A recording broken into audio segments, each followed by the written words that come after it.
All right. What's up, everybody? Welcome back to another live stream here.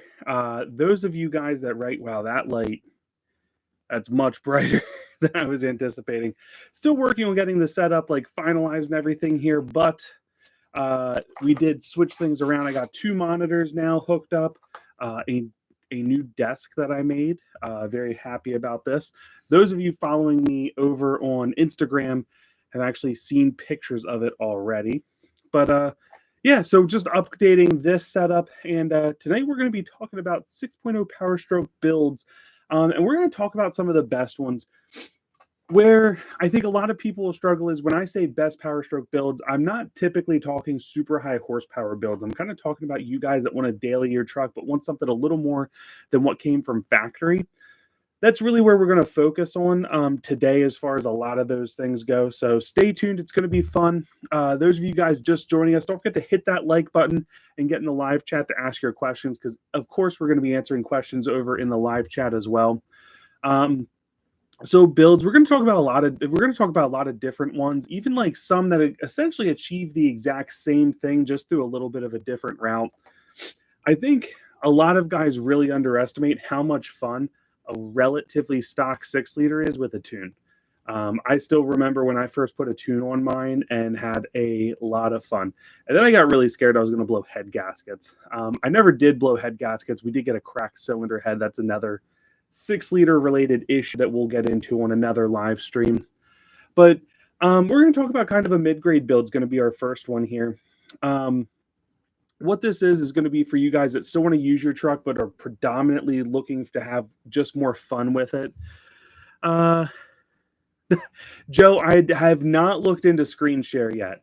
I do have my second monitor here. So I got a monitor over here on my left, which I bring a tab over here. That lights me up a lot. I have a light behind there, and yeah, still working on making all the lighting good in here, but definitely a big improvement. I'm going to do a video. I doubt it'll get a lot of views, but kind of going over my whole setup, because I'd say for the most part, it's kind of done now. I even swapped out keyboards, mouse. I got some of my gamer nonsense here. Got like the controller, little stand nonsense. So, but we are working towards that. We also are slowly working on getting the Discord up and running, which I will be looking for some moderators for that in the near future. And basically the goal of the Discord is going to be to kind of create the live stream environment over there. You know, people that are passionate about Powerstrokes and want to help each other. You know, a lot of the forum stuff that used to be there really predominantly in like around 2010, 2015 time, they've fallen off a bit. They're still around, but they're not as big as they used to be.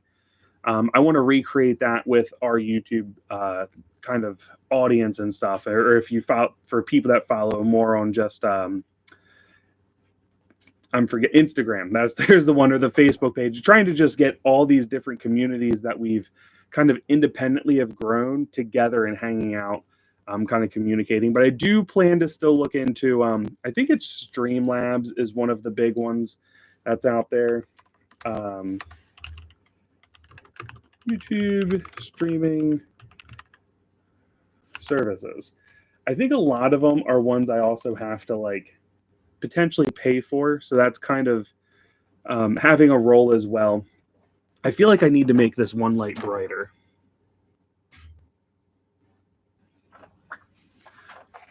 Although that's giving an annoying static. That's going away.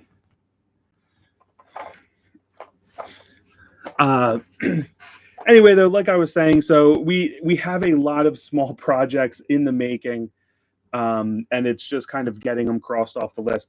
This one this project here, just getting this desk set up, has taken me over a month to do. This was a long project to make happen, and it's nice to see it kind of finally coming to an end, because as much as I do love this whole setup, we went the butcher block top that I finished semi well. I'm not exactly a woodworker. And I bought some legs off Amazon, put it on. So I'm loving the whole setup. Now we got the two monitors as well. So definitely are getting to that point of where I really want to look into doing like Streamlabs or similar kind of streaming service. I think Streamlabs is one of the bigger ones. Although that says free, so maybe it's not really that big of a deal. Because I'd also like to get into doing like having guests, other people, like doing live streams with other YouTubers and such. Diesel and barbecue. Hammer down the man. I could get down with a diesel and barbecue.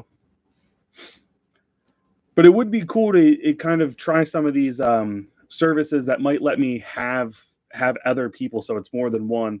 And I can wear my goofy headset so that you guys, so I can hear them and we can talk. But just some stuff we're working on. A lot of small projects kind of working on coming together to get where I want to be with some of what's happening on the channel. The next big, let's see here. So the last video that came out was the headlight video. I can give you guys an update on where we are as far as videos. Live stream till we're canceled. I think the diesel and barbecue live stream sounds like a pretty awesome time to me. I would love that, truthfully. Let's see let me see what I got on my roster here next. We did that video. We did the starter. I'm getting through some of the older ones. Oh, the next one up is actually me doing some of the prep work on the desk, which I have to shoot the rest showing the finished product. So I guess that's next one. And then this folder is done. Yeah. So that'll probably be the next video. The next project I'm working on right now is actually getting the wiring harness and stuff. Well, the ground and power setup on the 6-liter. So the new starter, if you guys saw that video, was obviously very helpful in helping the truck start much faster. So that starting problem we had is now resolved. Excuse me. I did clean terminals. So I think what we're going to do to start with the wiring video is add a ground from frame to engine block on the driver side. And then from there, we're going to turn around and go ahead and clean up all existing connections. So I'm going to kind of do that in probably like a 5 or 6 video series. So it's kind of small incremental videos for people that want to watch. Because if I just do the whole thing at once between making the wires and everything like that, that's going to kind of be, it's going to be a long video, and I think people will lose interest. Whereas if I do it a little at a time and try to make them like 5 to maybe 10-minute videos, I think people will probably tune in for more of that, and it'll keep their interest a little better. Plus, then I can title them so people can go back and find exactly what they're looking for instead of the whole thing. I also do have a unique setup that I'm going to do on the passenger side for where like my fusible links need to be. We're going to gut the factory vacuum reservoir, and we're going to go with a smaller one that Bulletproof Diesel makes, which is weird for me to say I'm buying a Bulletproof Diesel product because I don't typically recommend much from those guys. Not that they're not good stuff, but they just don't make a lot that appeals to me. And we're going to kind of create like a platform we're running 2 power wires to amps inside the cab. And then we're going to have the fused line going from my alternator over. So a couple unique things coming from there that I haven't seen anyone do quite what I'm going to do. And hopefully it turns out good. It could turn out kind of rough. So we'll see what happens there. Anyway, back to kind of like more of a street build on the 6-liter. This is actually going to take an injector size I don't really recommend a lot, but I think it does fit well for what I'm looking for in this. And again, this is going to be assuming somebody has studded the truck. That's the biggest thing. So we have O-ringed heads, ARP standard head studs in. This would be a build that you guys could really go with and enjoy and still do everything. But I think this is like a nice middle of the ground build, because a lot of guys get in there and they think they want to make 600-700 horsepower trucks, and unless you're planning to just have fun with it, you probably don't want that. So my first build we're going to talk about is going to actually be a 175/30 injector with a stage 2 turbo. Turbo Time USA, obviously, sponsor of the channel and who I typically recommend and still do, but you could go with a lot of other great turbos out there. KC stage 2 would work. There's others. I'm not as familiar with them, but basically a stage 2, about a 64 millimeter turbo, and obviously custom tunes. And that's gonna cover what I would say 90% of us out there driving these that want to have fun would love to have. It's not really, you don't need, if you're driving it on the street and you're just having fun, that's going to be about a 560-ish horsepower build, which is a lot.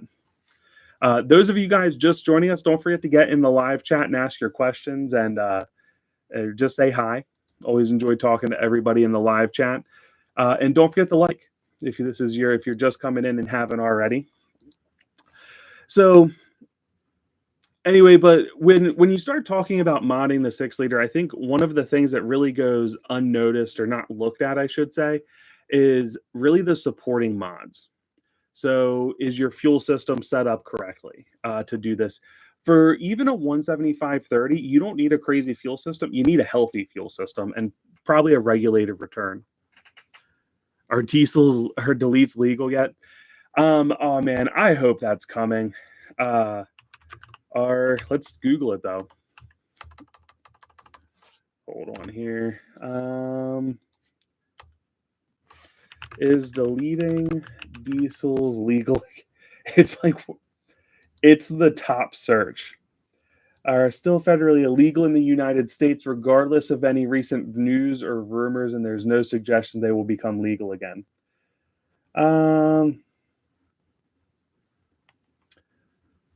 And Fast Fuel even has deleting diesel trucks as a federal crime.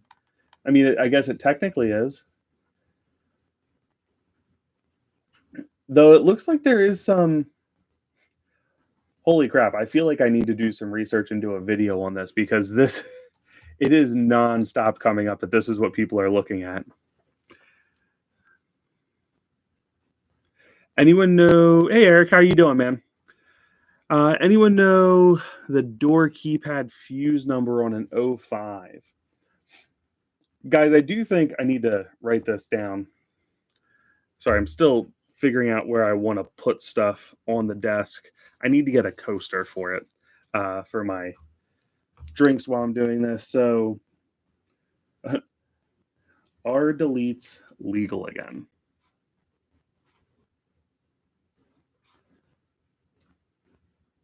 So that's going to have to be a video we make. Now on to Eric's question. Also, AI on Google is so liberal, it's not even funny. Like, I just want to read this one more time. Most liberal thing AI has ever said. No diesel deletes are still federally illegal in the United States, regardless of any recent news or rumors. There's nothing to suggest they'll become legal again. Does that just not sound wildly left? I feel like a California senator wrote that. Joe, that's a good question. Let me quick look up this fuse.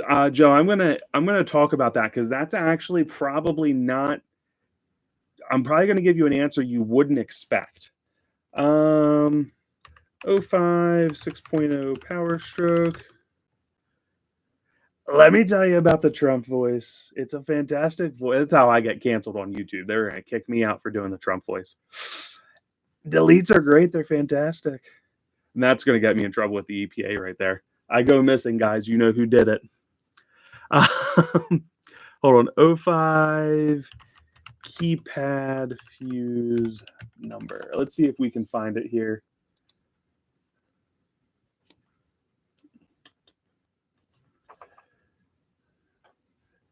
No fuse for keyless. Could have a bad remote or just need... No.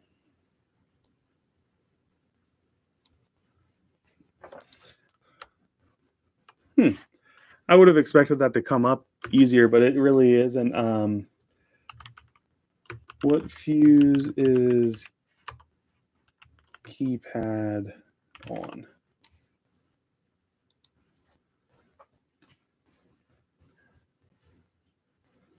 This is just talking about the key fob. I don't know. Anyone else on here that can start working on that to see if we can't find it? Nothing is immediately coming up. Eric, if you can send me an email or send me a Instagram chat, something like that, I can help. I can continue to help look for that, and even work on reaching out to some friends of mine to see if they have an answer on where that might be. As the live stream gets busier, maybe some other people can help us maybe find it. But nothing is. I see why you asked. That's a tough one because nothing's really coming up. Anyway, here, what's the best way to get more torque on the bottom end? So if you start really looking at like dyno charts for people that are putting down big power, it's actually moves like the bigger setups really push your torque curve higher in the RPM range. So when you start doing the bigger turbos, bigger injectors, you start moving, like you're making more power, and sometimes you're getting there faster, but you're really like just cruising through that bottom part of your RPM a lot quicker. You're not really making much more power down there as like the whole setup gets running kind of into like its main efficiency area. So the best way to get torque on the bottom end of a 6-liter is actually going to be keeping to a slightly smaller turbo. Excuse me. Now, I wouldn't go to a smaller turbo than like factory or anything, but I wouldn't go bigger than like a stage 1 turbo, which is 61 millimeter compressor wheel. You might even consider going to the 13 blade turbine wheel on this. I would definitely stick to the Lato 4 if I was doing that because it is larger. It's overall a more efficient turbine than the super small one they put in the 05, 06s. But a 10 blade still does pretty good. So it's not like you're losing a lot there. But it's going to be in tuning, and it's going to be in making sure that you're making the truck run as efficiently as possible without adding strain. So when you add a bigger turbo, you add strain on the system, meaning it now has to move this heavier, bigger compressor and turbine wheel to get the truck up making power. Whereas when you shrink it down a little bit, that whole like turbo lag and how much less you have of it, that's really where you're going to make torque. So keeping to like an 03 turbo or a stage 1 turbo, and then adding airflow mods. So making sure you have an efficient intercooler, that your intercooler piping and boots are all good. Upgrading exhaust manifolds, something like a BD exhaust manifold is my go-to on the 6-liter. ODOG ported intake is a huge help in creating low-end power on these trucks.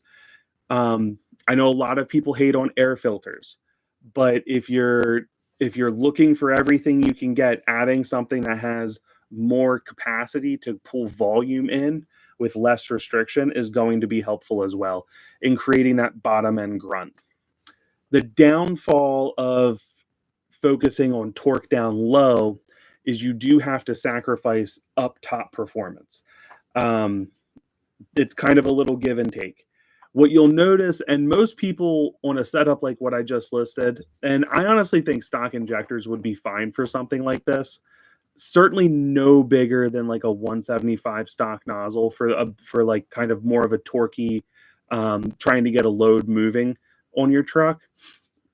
But you're not going to be able to be in the throttle as hard up top on like a heavier fuel tune. You'll notice that, you start running out of air up top in your RPM. So like 3,500, definitely by 4,000 RPM, you're going to feel it.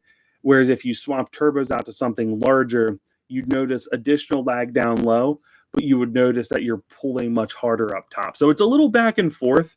That's honestly probably one of the better build questions I've gotten in a while.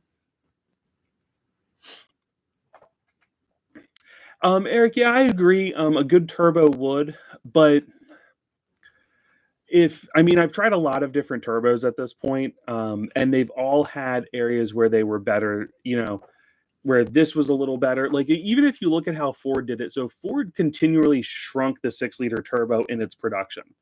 Um, so initially you had a 59 millimeter compressor wheel with that 10 blade 66 millimeter turbine wheel. But it was then also a 10 blade. By the end of its production, that 66 turbine wheel was like a 64 and a 13 blade. And then the compressor wheel was like 57 millimeters. I think it's like 56.8 or something like that. It's not quite 57, I believe. But excuse me, but they did make it a fair amount smaller. It made it much more efficient, and it like you had down low grunt.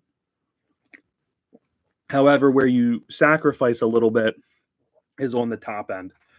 And I will say that's kind of one of the interesting things. Like KC Turbo, I believe, has well, I know they have these different turbine wheels now. Like they have an 11 blade. They have a whole. It's kind of neat what they've done.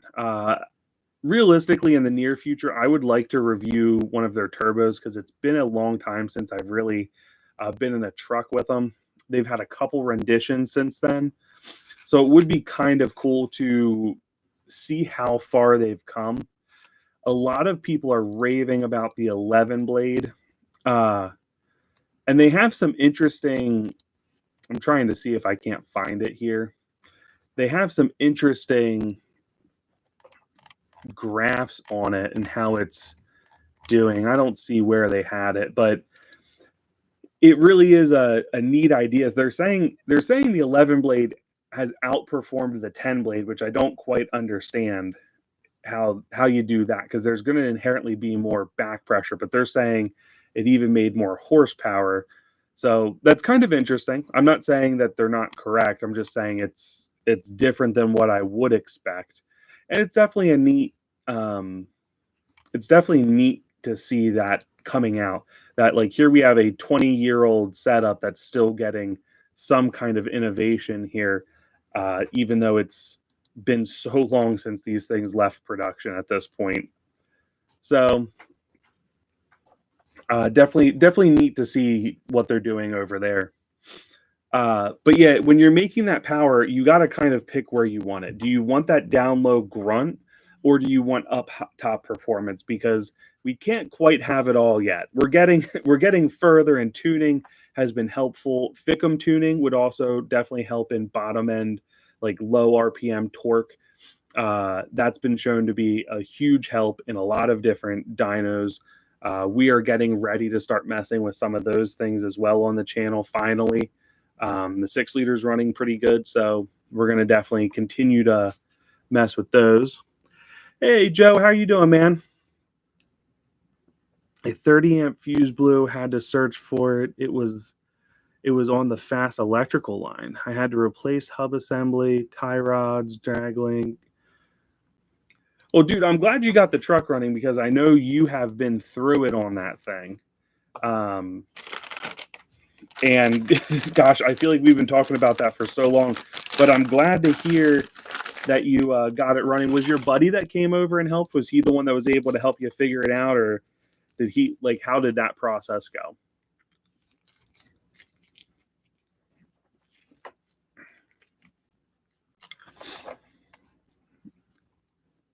And now you got the 6 liter up and running and inspected, it sounds, which is always good. Reminds me, I forget, I gotta look up when my registration and inspection's out on the 6 liter. I forget. I've been driving it a lot lately too. Like I didn't drive the 6.7 for like a week. And I was like, I should probably take this somewhere before before it sits too long. I don't like letting them sit super long. That is kind of a pet peeve of mine. It just doesn't feel great for them to do that too, at least in my opinion.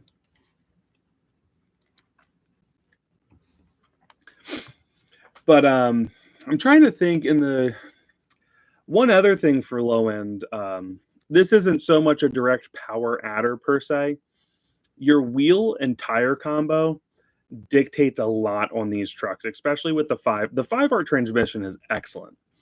However, it is still limited in some aspects. You have the 373 gear ratio, which is a good gear ratio.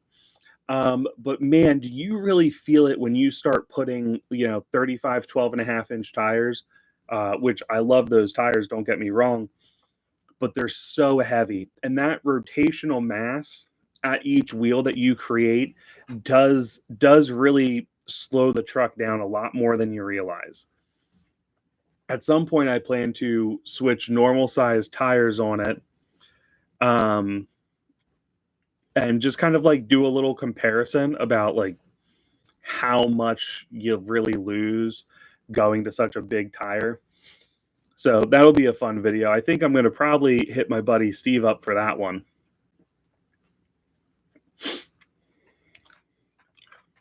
But that'll definitely be a neat one to go make and have fun out filming and stuff like that.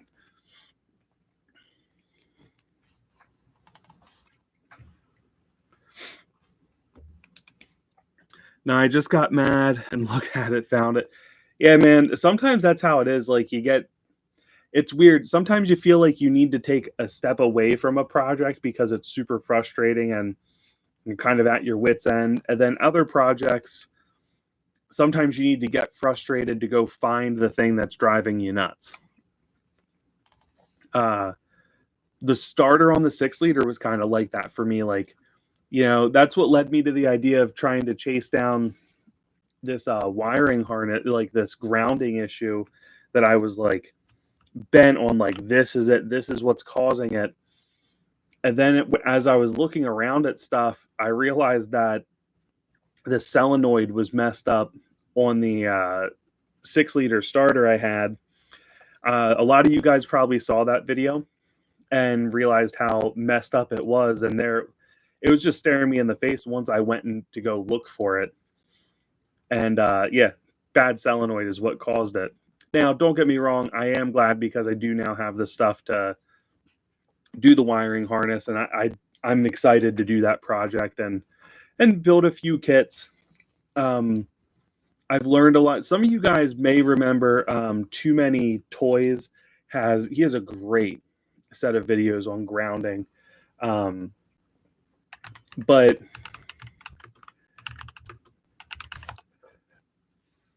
one of the things I'm looking at here is getting, what I've learned from him is a lot of what I need to do. So I'm going to run 1-aught wire on mine for almost everything.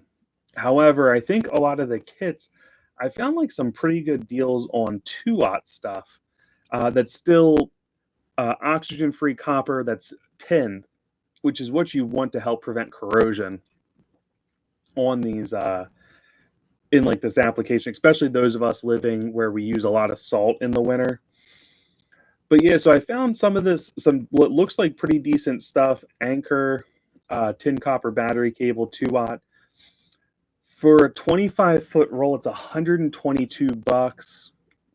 That's a really good, like, I have more in my setup, and that should cover all of what we need as far as building those. Let's see what lugs are for it. At least these would be the major grounds that need done.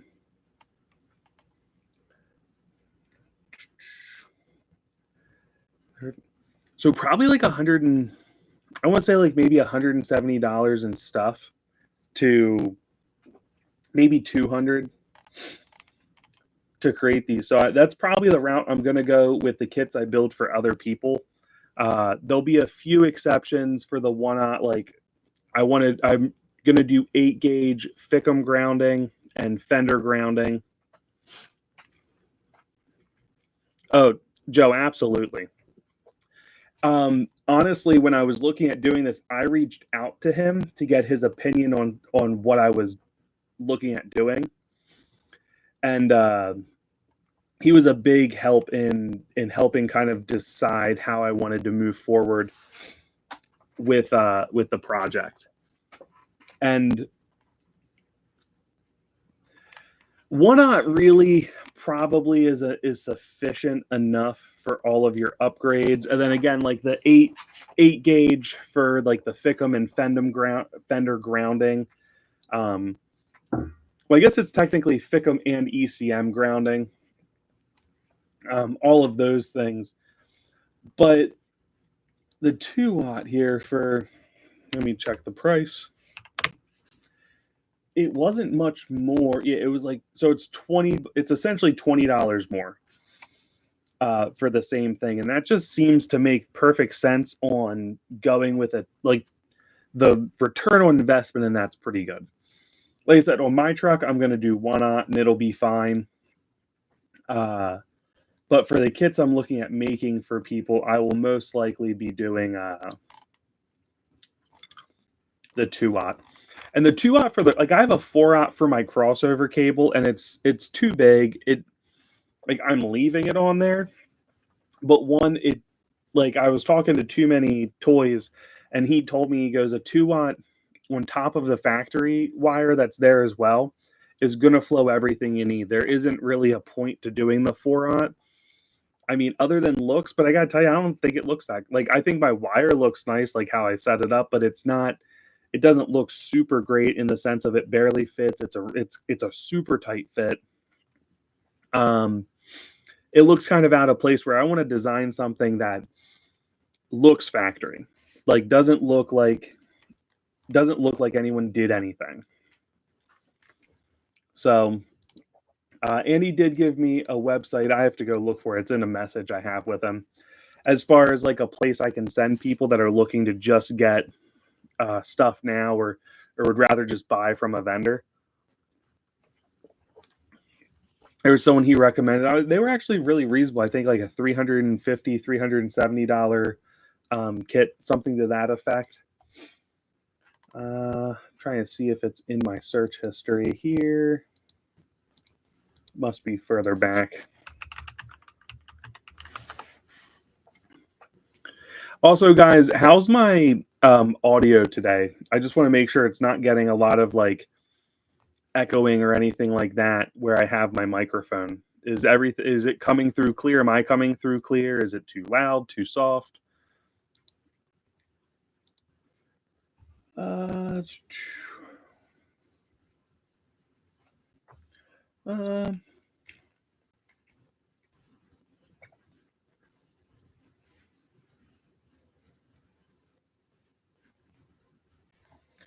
It's a shame. He has he has a bunch of videos he said he'd like to custom battery cables.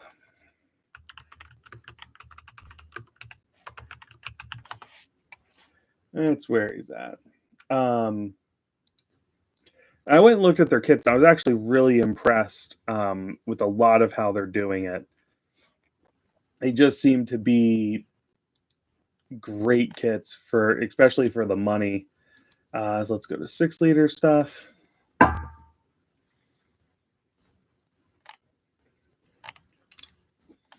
I'm loving having 2 screens. I don't know if you guys realize how much I'm enjoying this. I love it so much. So how they have it is you can buy like a bunch of individual kits, or you can buy like the big one. So they have for $351 and change is their most expensive kit for the 6-liter, and compared to some of the stuff I've seen out there, that's really good. What this comes with, battery to battery, 2-watt, positive. I think this is overkill, but they have a 3-watt battery to starter for improved cranking. Awesome. Thank you, Joe. I appreciate it, brother. I'm going to be adding a 1-watt battery to starter because we're leaving the factory one there. It isn't going to pull more. Like, I think that's a little overkill. But at their price, it's hard to argue because it's a great price for what you're getting. 2 positive and 2 negative military-style battery terminals, 4 lock nuts, small lug military terminal adapter. I don't know what that is. Other than their lugs look small. for them, I guess.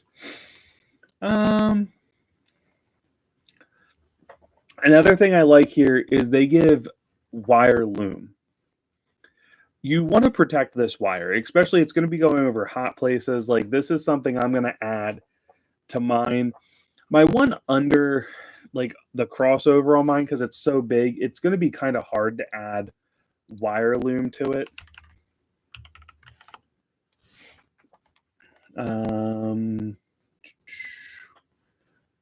It's going to need to be more than a 1/4 inch wire loom. But what's nice, wire loom is pretty cheap, so it's not really a huge deal. But something else to consider on there. I'm very excited for this project. I hope those videos do well, just because it is something like I'm going to have a lot of time in. So I'm just excited to get to them. And I hope people watch them and they're well received. But yeah, so that's kind of what I'm looking at on the kits.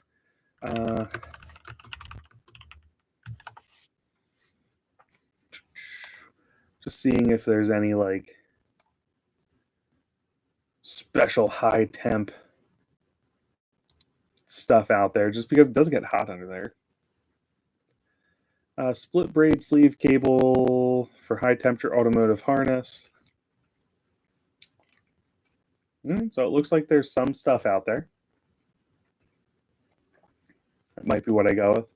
I'm unsure, to be honest, though, so we'll cross that bridge when I get there, because we're going to start that in that's probably going to be starting on my days off this week that I actually begin that project.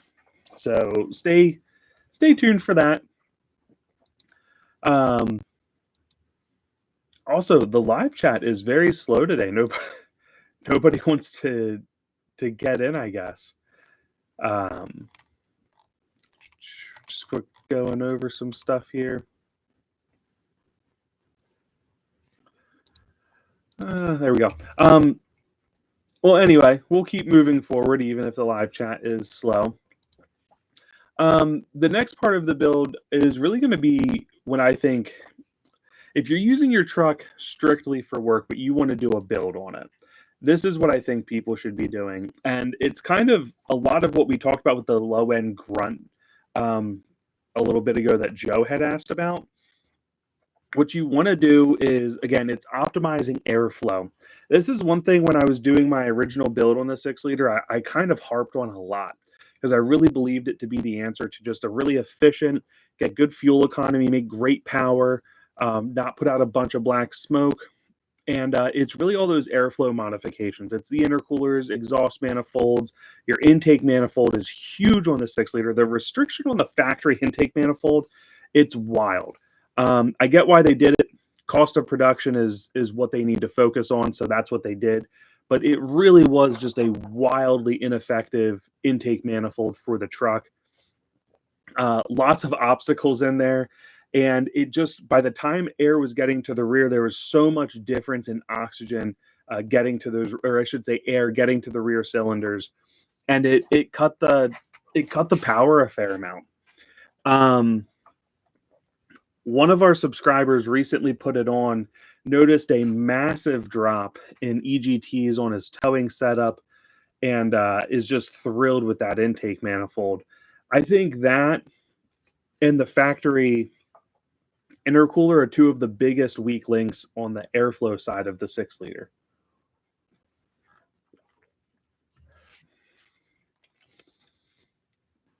And it really shows a lot that when you can just change out that singular part and change nothing else and have an increase in performance, not not change tuning, no air intake, no exhaust, just doing that, the fact that that can have a big impact on how well your truck runs is kind of insane.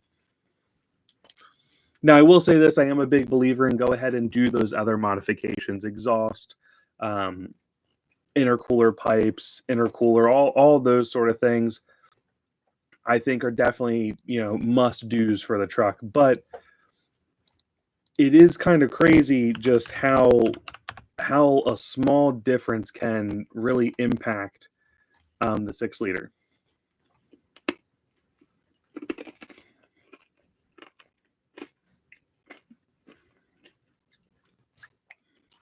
It's too early for my throat to start hurting, but it is. And to think, I used to do this for like 3 hours sometimes. Our longest was almost a 4 hour live stream. That was a long, long time ago. But we did almost have a 4 hour live stream once. I'd like to get back to that. And really, the biggest way why when I keep going, it really is determined by how active the live chat is. When that chat is active and people are interacting, that really is what keeps me going. Right now, with how it is, we'll probably go till about 11:15, seeing if it picks up. If some of the regulars that really get in and talk and ask the questions, um, we'll keep it going till midnight my time. But just as a heads up on what determines what I do with that. That's what it is. It really just depends on how busy we are. But anyway, so that kind of easy build, like it's a lot of work for that build because a lot of those parts are tough to mess with, but it just makes the truck run so nice. And you get increased efficiency. You're going to lower your exhaust temps, which is always a good thing in the 6 liter. Any real diesel that you can bring your exhaust temps down and it's because of efficiency. Obviously, you could cut tuning and stuff like that, and you could lower your exhaust temps. But anytime you're not changing anything, but you can bring that down, that's a big increase in overall efficiency in the truck.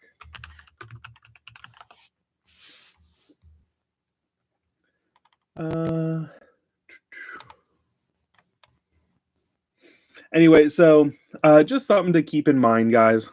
What's up, Doug? Doug, always good to have you, man. I'm here to keep you going. My 6.0 will be on the deck this spring, and I have more to say. Doug, you're welcome, man. I'm happy to keep it coming. I love doing this. This is fun. It's obviously not my primary job, or I would be a very broke individual. But Doug, what are you looking to do? I feel like we've talked about it before, but I do forget. What are you looking at doing on your 6 liter in the spring? Because the spring is like only really a couple weeks away, it feels like. I don't know if that's the official date of spring. When does spring start? Not now.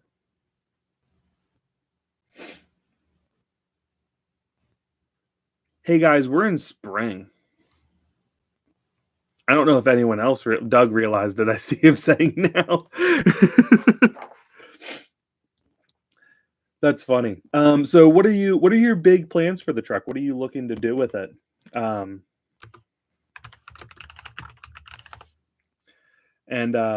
anything I can help with or advice I can give, I'd be happy to. Yeah, no, it's still a little. There's still some cool days out there. I've done some outside stuff, or I've done. Well, it was a pretty cold day when I put that starter in the truck, which was not fun because it barely got started the night before to get home from the gym. Funny story for you all. I live about a mile and a half away from my gym that I work out at. So I take the 6 liter there, and I go to start it up after the workout, and I can't get it to start. So I end up having to walk back to my house, pick up the 6.7, drive the 6.7 down, jump my truck, which it then did. It still wasn't easy, but it did start then. Drive the 6 liter home, and then walk back down to get my 6.7 and then take that home. I was so upset when I had to do that. But thankfully, I live that close to the gym that it wasn't a big deal. And it only really inconvenienced me by making me do more cardio than I felt like doing that night. Which, again, sometimes can be pretty annoying, but I made it through just fine. I don't feel any healthier, though. So, Anyway, yeah, I'm excited to see what Doug's going to say here as far as what his plans are on the truck. As you guys are coming in, if you haven't already, don't forget to smash that like button and get down in the live chat and keep us going. Hopefully, we have a little bit of a later one tonight if we're busy. And your questions can be on anything. They don't have to be Powerstroke builds. Here in the next little bit, we're going to get into kind of the next tier of best builds, which is going to be kind of a combination of that build I just went over with all the airflow mods. And obviously, this is all under the premise that we're studded already. And then we're going to start talking about a little bit higher of a horsepower build. Mostly done. Had cab off frame. Oh, dude, I'm jealous of that. I want to do a cab off frame restoration so bad. Fully rebuilt heads, S2R intake, AC state orange, bank intercooler.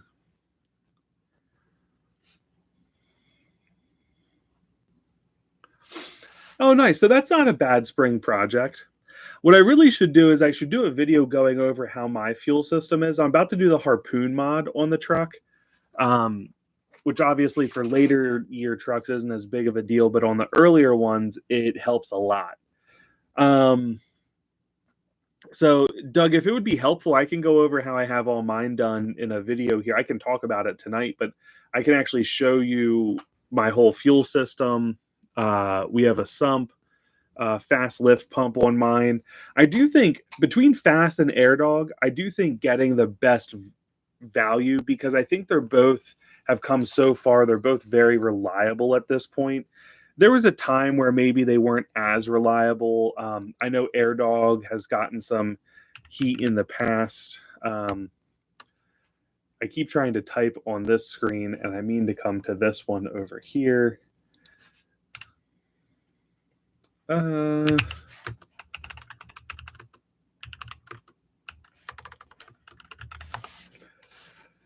Let's see. But I would go with the one that actually is the best value because they're both really good pumps today. AirDog like 4 years ago, then Life got him. Oh, well, Doug, at least you already have it. I'll stop looking up pumps over here. I will go over my setup, which will still be applicable for the AirDog. I have a fast, but I wonder if we can find quick prices on both here.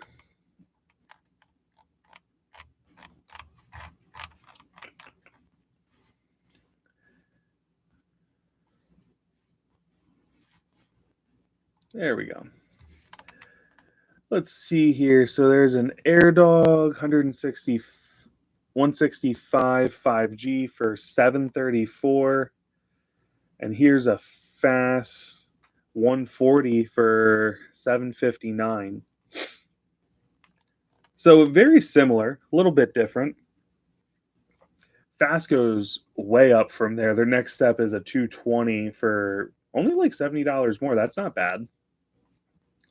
I have the 140 on my truck. It's a good pump too.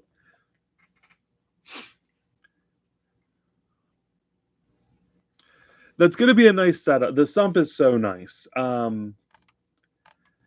I went back and forth on the 1 versus the 2. Unfortunately, I didn't. Well, I don't really have a preference one way or another. Someone else asked me this recently if which one I thought someone should go with. But I don't think it matters. I think what's more important is that you have the sump and are able to pull all that fuel out. I actually think I kind of like the premise of the 1 better because you can have the return line kind of moved away from the in or outlet, pulling fuel out. The bean setup is also super nice. So no, you got a cool setup, man.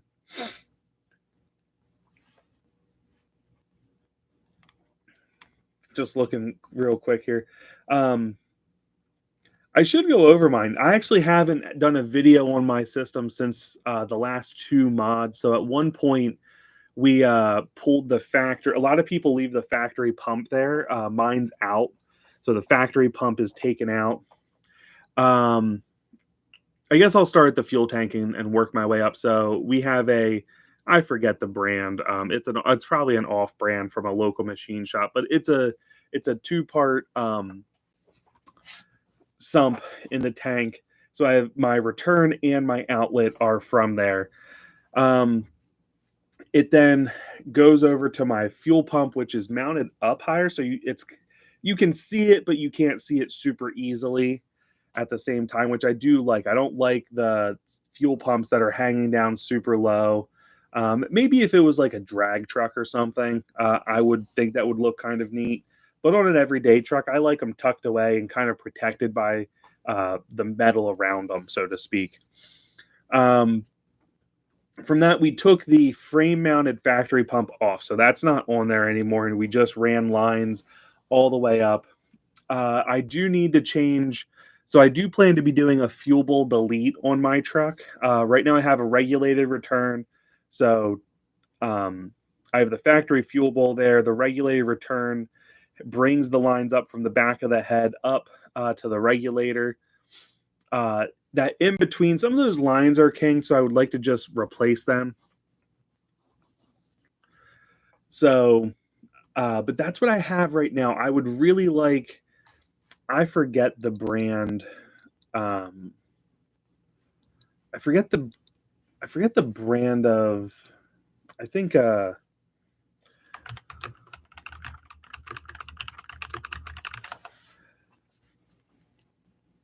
not Swag, it's not Driven, man, so many more people are making these regulated return kits, my goodness.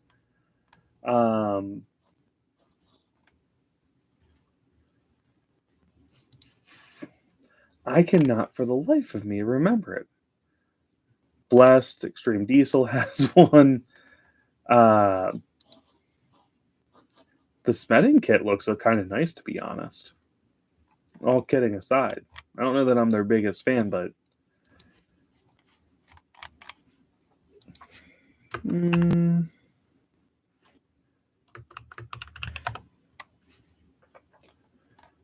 yeah, I can not find it.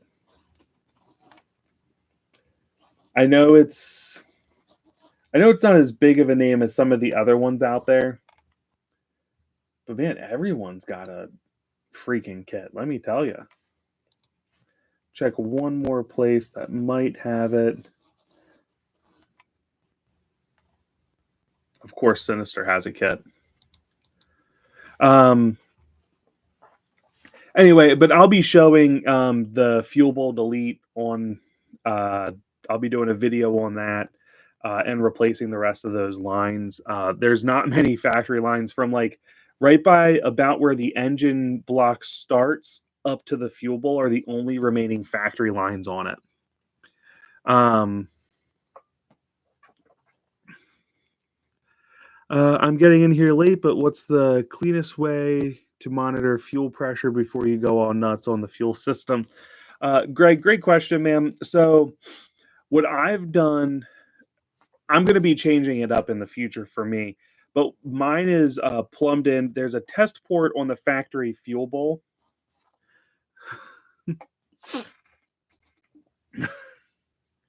So there's a test port on the factory. Oh, sorry, I was laughing at something Doug said. And I tapped into that. You do have to get an adapter to fit a pressure gauge on there or a sensor. And then I ran that into the cab. Now, that was when I had glow shift gauges. So that sensor is still there and the wires are kind of run over to where I want them. But I'm going to tie that into, I'm going to be replacing it with an EAS pressure gauge. I got to buy 2 EAS pressure gauges. One's going to be for exhaust back pressure. One's going to be for the fuel bowl here. So I ran that into the cab. That I thought was the easiest way to do it. It looked decent. I don't like when people put them on the top of the fuel bowl. They get those metal ones and screw them in there. I like that off the test port. What I'm going to move to from there, though, is I'm going to do it on. I'm going to plumb it in from on the regulator.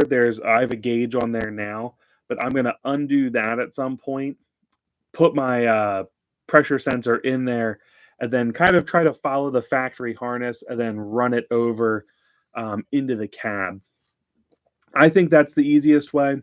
If you're looking for like the cheapest way to get gauges on your 6 liter, my favorite is this Glow Shift 3-in-1 gauge. You can get fuel pressure, you can get exhaust temp, and then I like boost for the other one. But yeah, you can, like, that's a great gauge. Is this the one? 3-in-1 analog, boost, temp. That's a trans temp because there ain't no exhaust gas on a 6 liter at 150 degrees. Here we go. So you're talking about a $200 gauge that's going to come with all the crap you need. So it's going to come with your wiring harness, it's going to come with your EGT probe, a boost sensor, a pressure sensor. It's just such an easy, relatively clean install that you don't have to mess with a lot of extra. And at $200, that's not bad. To put that in comparison, my preferred method, which is the Edge CTS line, which it is I feel it's definitely a more high-end upgrade, but you're talking like 500 or 400 to get a monitor, like 150 for the EGT probe starter kit. Here we go. 625 gets you the CTS3 and an EGT probe. That's not installed if you aren't doing that yourself, although it's not that bad if you have aftermarket manifolds. A lot of them have a port for exhaust temp. Otherwise, you have to drill into yours, and that can be a little unnerving, although I do plan to do a video on that in the future. Probably will be on a different truck than mine, since I already have it, but I do plan to do that. Now you can get the starter kit. That's like another 100. You end up like $1,000 in just being able to monitor what that does for 200 or for $200. And pretty much everything else you can monitor with free software like Torque Pro or Forescan. So just kind of to put the monitoring stuff in perspective, because I think that's kind of a tough one. And really just because 2 of those gauges you can't do on a 6-liter without going in and doing the extra stuff I talked about. A lot of sump kits. Yeah. I think my sump kit is made from like a local machine shop. I don't really know who he used, but I'm pretty certain there's some people that just made it around here. It hasn't leaked in the whole time, so I don't really care. It works well. Do you have regulated return fuel lines? Yes. I do. So a lot of people don't realize this. The factory 6-liter system is technically a regulated return.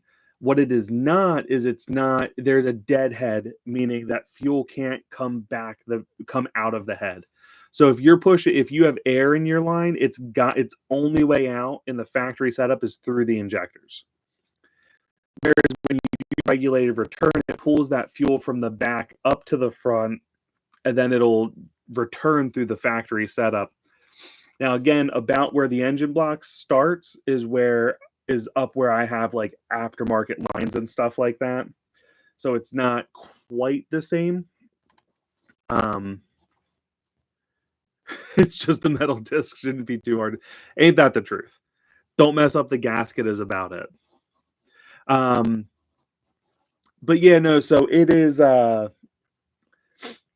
I do have some factory lines, but they're only about where the block is or starts. Like that last bit is the same. The rest are all aftermarket. Like I have like there's like a blue fuel hose.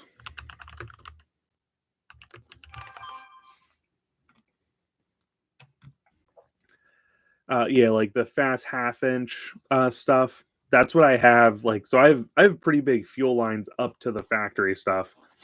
And in the near future, we'll be getting rid of the factory stuff and going from there.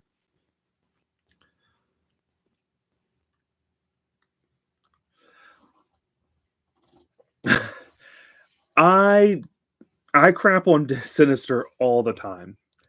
However, their fuel regulated return kit, I don't think is that like far out of line from what like Driven is.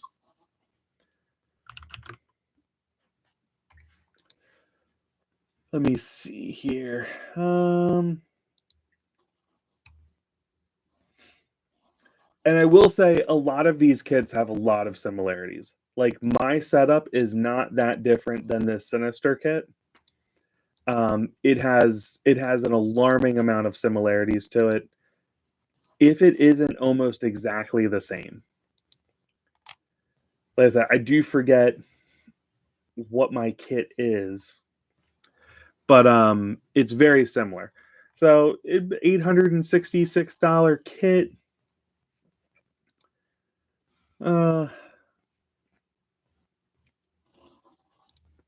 Here's Bless kit, which doesn't include quite as much. That's $725. So it really isn't like that out of the realm of reality, in my opinion. Did you look?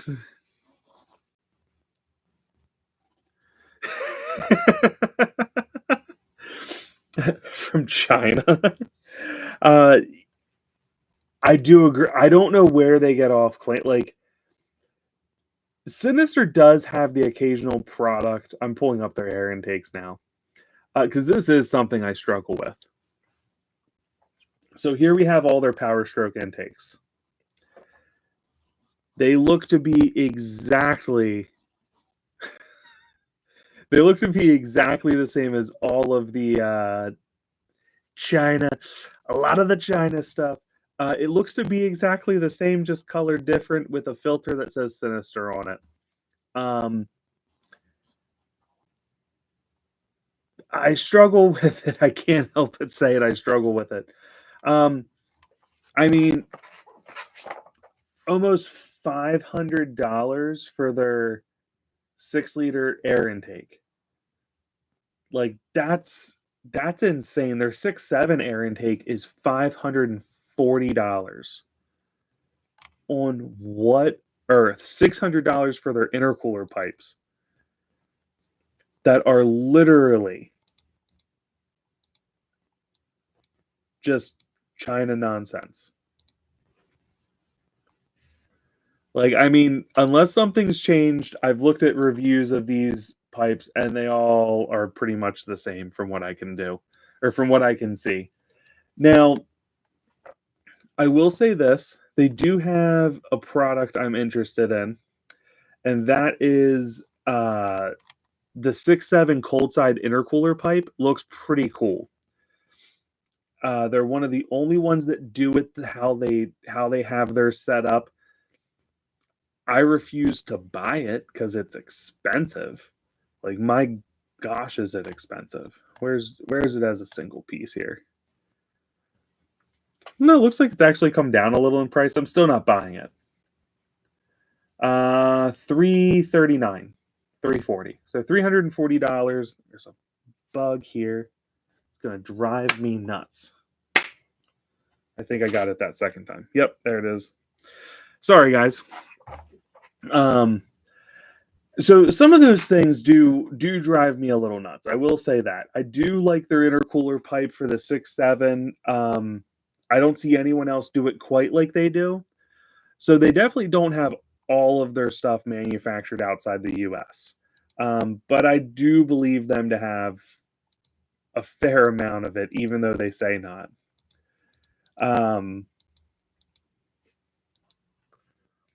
But that one piece does look sharp, and it does look like it fits nicely in the truck. So that is one thing I can say.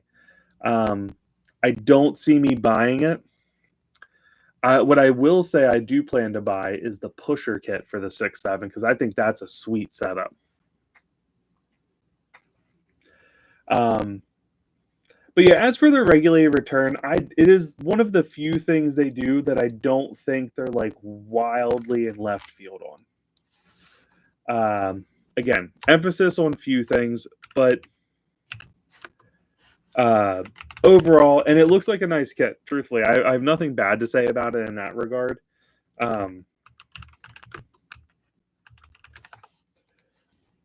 Let's see what old Amazon has. So you can get the Sinister kit on Amazon. I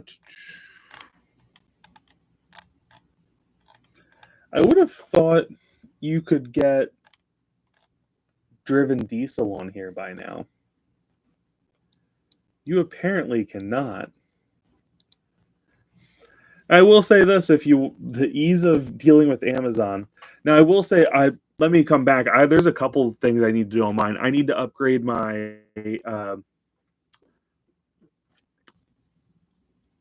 bolts that go into the head, because I still have the factory 6-liter ones, which have a check valve in, which is restrictive. So we're going to upgrade that at some point here. The regulated return kit I went with was definitely more budget, and I need to find it because I want to post it for you guys. I think it's in the realm of like around $500-ish instead of like the $800 that a lot of them are. Like Driven Diesel is around $800, I believe. Driven Diesel $750.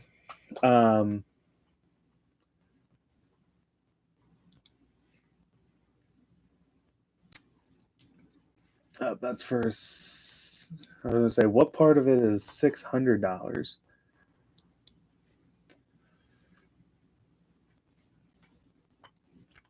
Though they do have a good price on their fuel bowl delete kit. You still have to buy an extra part. $740 if you $160 for the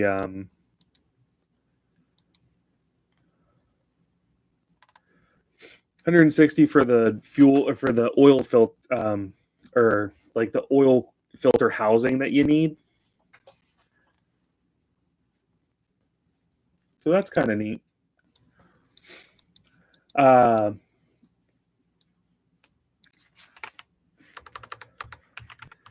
old banjo bolts. This is what I need to upgrade. So that's something that we're going to be looking at.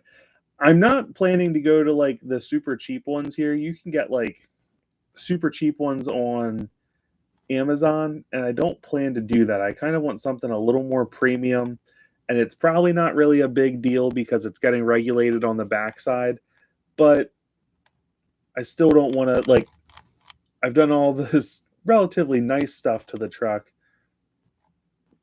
I don't want to turn around and cheap out on this area. I have seen people drill their factory ones out. I, under no circumstances, recommend drilling your factory ones out. And if you do, make sure you clean them well, because you're going to have, the last thing you want is an injector eating debris from you drilling out a check valve. Now, in that case, if it was that or one of these cheap ones, go buy the $15 cheap one here and rock and roll, man, because that'll be a much better proposition than trying to jerry-rig your own.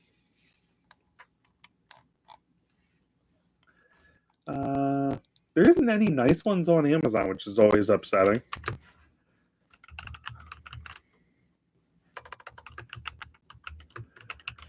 Looking for what we got here. Driven Diesel has a nice set. There's a good chance I'll get the Driven Diesel ones. They're $60. Riff Raff had another nice set as well. They're $50. Actually, what's funny is right here in the first line, they actually talk about why bother drilling out your stock metal bolts and break them off while reinstalling them.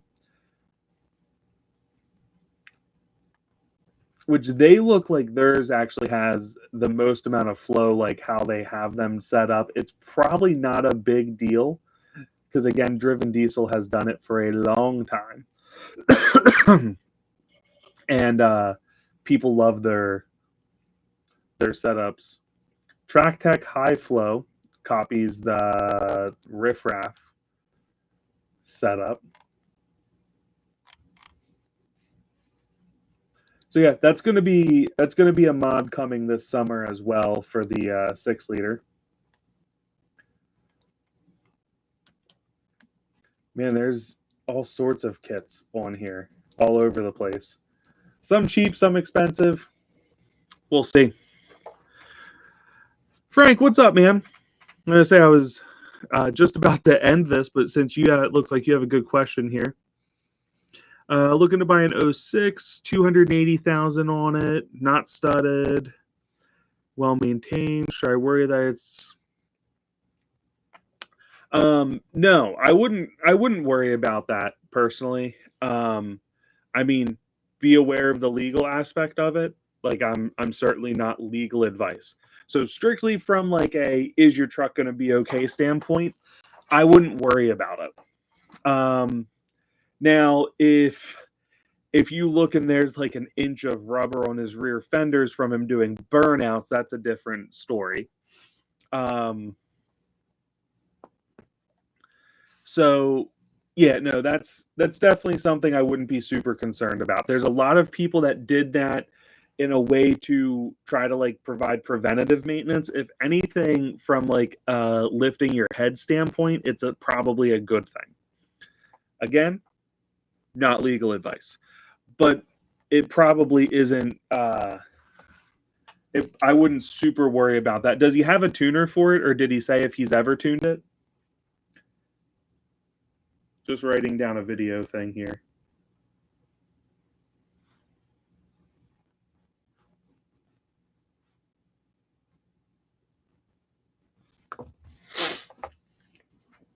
But things I would look at, I would check out our video on what to do first on your 6.0 and the starting video. Just there's some good information about 6-liters in there and what you should kind of keep in mind moving forward on buying one. Yeah, then you don't really have like a lot of times why people would get worried about something like that is people went and beat on them. You know, they'd then put a crazy tune on them and they'd start just romping on them. And that's where people kind of got a little concerned because they were not well taken care of. They were beat up pretty good. I'm trying to quick find my one video.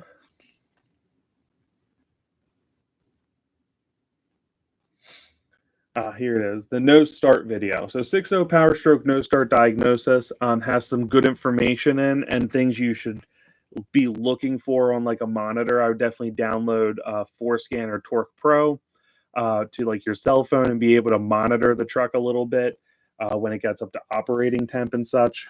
I really thought that video would do a lot better. It only has 713 views, which we might do a short on that one in the near future. And then the other one, I think, is one of my more viewed videos. Let me quick change how I have this coming up.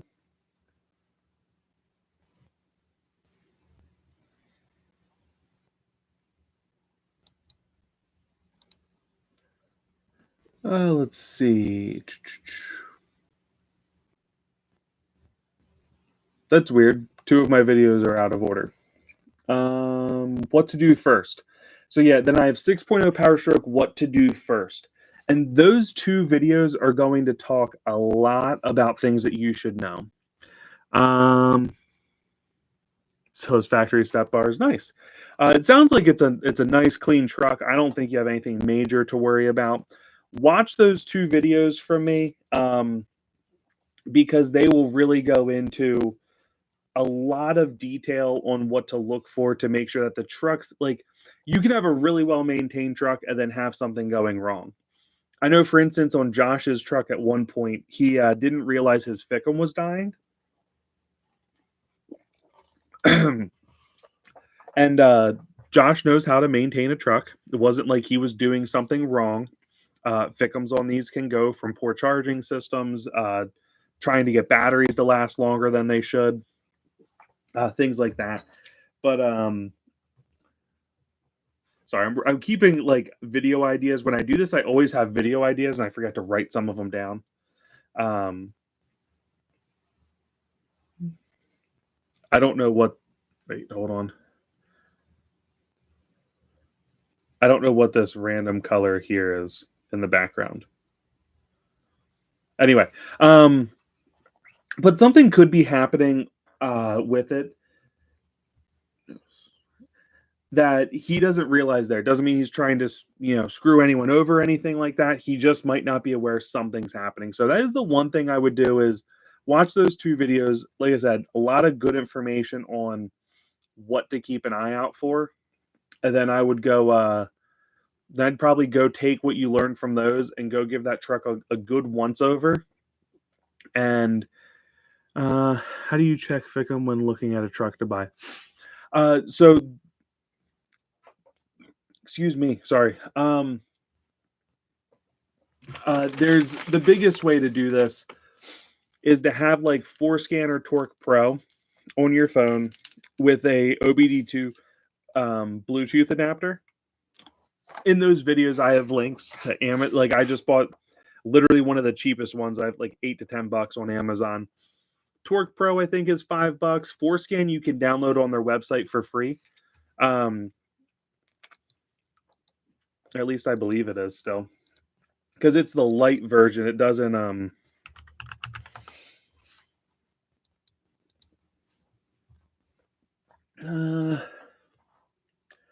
Yes. So there is a Forescan for Android. Hey, they have a Forescan for iOS now. They did. They did always. Never mind. I lied. I'm thinking of Torque Pro didn't have an iOS model for a long time. So anyway, either one of those will let you start looking up vehicle information and specifics. Forescan is a much more powerful tool than Torque Pro. Torque Pro does about 90% of what you need. Forescan does the rest. It really is a great piece of software that lets you know a ton. So I would be looking at having one of those. And then you just bring up something called FICM main in the list of things. You can search it on Forescan. Torque Pro takes a little more to set up. I should do videos on both of those applications, but they're both excellent. You'll love both of them if you use them. Forescan is free to use the light version on your phone, so keep that in mind. They help save you $5. I like Torque Pro for like regular monitoring. Like I'm driving somewhere, let me run this. I like Forescan when I'm trying to diagnose something because it gives you can get a lot more information in there and a lot more of your faults using that. So that's one of the reasons I enjoy that. But basically, the parameter you're looking for is FICM main. On a cold startup, it shouldn't dip below 47 volts. And after that, it should stay at 47.5 to 49-ish. Anything lower than that, there's an issue. If you look into this, you're going to see that there's like higher voltage FICMs out there. I don't like them. High voltage FICM. Let's see what's popular these days. So the 58 volt is still popular. It looks like there used to be a 54 volt.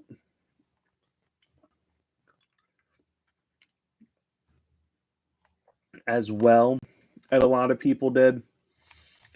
Here's the deal with that. The system is designed to run on 48 volts. The 54 and 58 volt FICMs will technically advance your timing a little bit. You do get a little better startup. You do get a little more power from them. However, it's nothing that getting a FICM tune on a healthy FICM wouldn't solve either. It's not really worth it in my book. So, but yeah, you want to make sure that your FICM is above that 47 mark on a cold start, and then again while driving around. Now, If it's less than that, is it the end of the world? No, it's actually a relatively affordable fix, especially if you're willing to do a little work on your own. Let me Fickum Power. So there's two sides, a logic side and a power side. You can get a cheap power side for $54. It's probably actually pretty okay. There's another one for $87. There's a bunch of them out there. 64, 50, 40. I don't know that I'd buy a $40 one personally. In a pinch, that's a lie. In a pinch, I would. If I just needed one, yeah, sure. A lot of them are also really good. Like, truthfully, even some of these cheaper ones. Like, here's a $33 one. It's got 4.5 stars and 64 ratings. It's not hateful.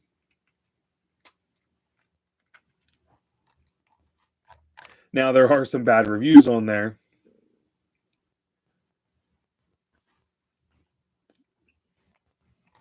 So it's not perfect. Now, Josh put about $100 one on.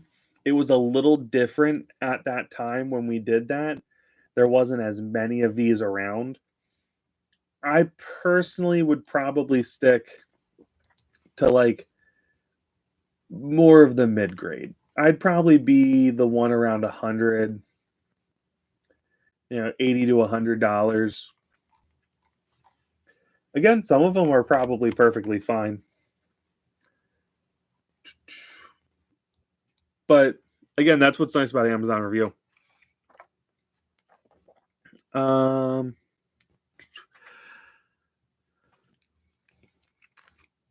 So it's live data. Sorry for these questions. I'm terrible with having to download these things. Hey man, Frank, don't apologize. That's why I do the live stream. It gives you guys a chance to interact with me. And it gives me video ideas, so it's great. Please ask questions. The more you guys interact with me, the more I like doing these things. So yes, you're looking at live data as it's happening. So you want to make sure like the vehicle, like the phone connects to the vehicle. I would definitely go mess around with it in like if you have a like Forescan is meant for a Ford. So if you have a Ford vehicle or a friend with a Ford, make sure you get a little familiar with it on their vehicle before you go to the Powerstroke, so you can at least have it relatively like know how to set it up. Because let me tell you, nothing will make somebody more uncomfortable than you bringing your cell phone and an OBD2 adapter and then fidgeting with something because you're not familiar with it and they're trying to sell a truck. They're going to get really uncomfortable with that really quick. So bear that in mind. But no, Forescan. Here, let me type it out.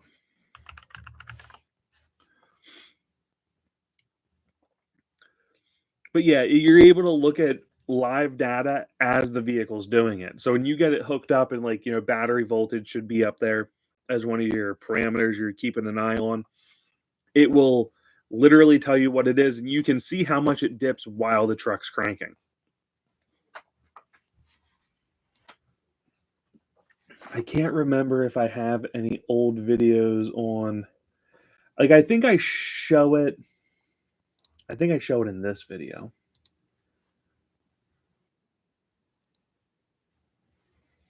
Let me quick see here. I think I actually show one of them here.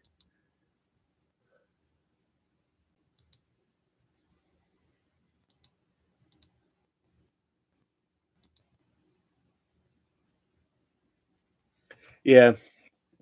That's not a great like shot at it. It's not a great shot. There is one that I actually like go into detail a little bit on.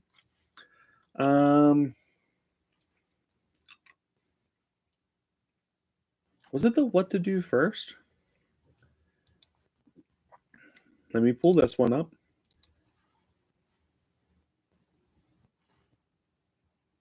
Nope, because the what to do first I filmed in front of a 6.7 because my 6-liter was at the shop. So it wasn't that one. Still a great video, regardless of what I filmed it in front of. Oh, I bet it's the what to know when buying a 6.0. I kind of forgot about this video.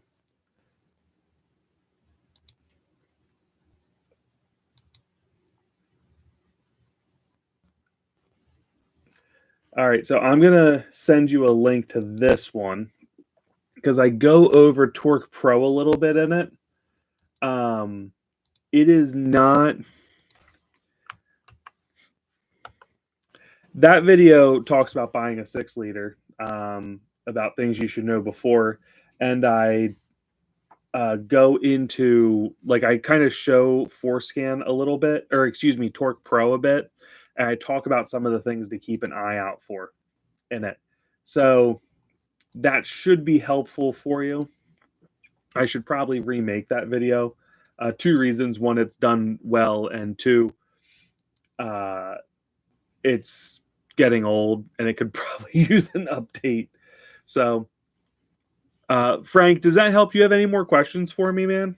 Once I kind of have, unless somebody else pops in, once I have you kind of squared away, I'm probably going to shut the live stream down, but I want to make sure that I've at least helped you. Or if anyone else pops up with a question, I'll stay on.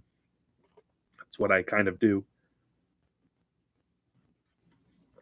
But I want to make sure, since we started, that we actually finish your questions, man.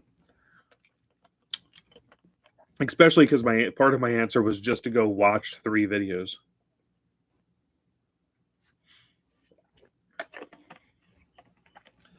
Frank, no problem. Anyway, anytime, brother. And like I said, if you need to reach out to me, I'm happy to lend additional advice, or if you have questions, I can help answer them, or try to lead you in a direction that will get you the answers. So anyway, guys, thank you. I appreciate it coming and hanging out the live stream. Everybody take care. Have a good week, and I'll see you I'll see you next week for another live stream. Take care.